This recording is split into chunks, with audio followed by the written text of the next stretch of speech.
அத்தை என்ன குடிச்சிட்டு இருக்கிறேன்? பாயாசம் குடிக்கிற பாப்பா. உனக்கு உள்ளே ஊற்றி வச்சிருக்கிறேன் ஆறட்டுன்னு. நான் அதுலேயும் சூடாக ஒரு ரூபா குடித்தா நல்லா இருக்குமேன்னு சொல்லிட்டு இப்போ தான் அடுப்பு விட்டு இறக்குனேன், குடிச்சிட்டு இருக்கிறேன். பாப்பா பாயாசம் நல்லா இருக்குதா? நல்லா இருக்குதா? பாயசங்கிற ஒரு முந்திரி இல்லை, திராட்சை இல்லை. முந்திரி திராட்சை இருந்தாதான் பாயாசமா? இது முந்திரி திராட்சை இல்லாத பாயாசம். நல்லாத்தான் இருக்கும், குடி தைரியமா. சுடுதண்ணியில் சர்க்கரை போட்டு கொடுத்துருக்கேன், இதுதான் பாயசமா? சுடுதண்ணியில் சர்க்கரை போட்டு கொடுத்துருக்குறேண்ணா? நான் வச்ச பாயாசம் உனக்கு சுடுதண்ணியில் சர்க்கரை போட்டு கொடுத்த மாதிரி இருக்குதாக்கும். ஏன் உங்கள் வீட்லையெல்லாம் பாயாசம் வச்சா எப்படி இருக்குமாம்மா?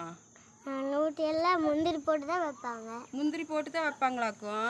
நாங்கள் முந்திரி போடாமல் வச்சாலே நல்லா இருக்கும். அப்படியே நீ தான் சொல்ற.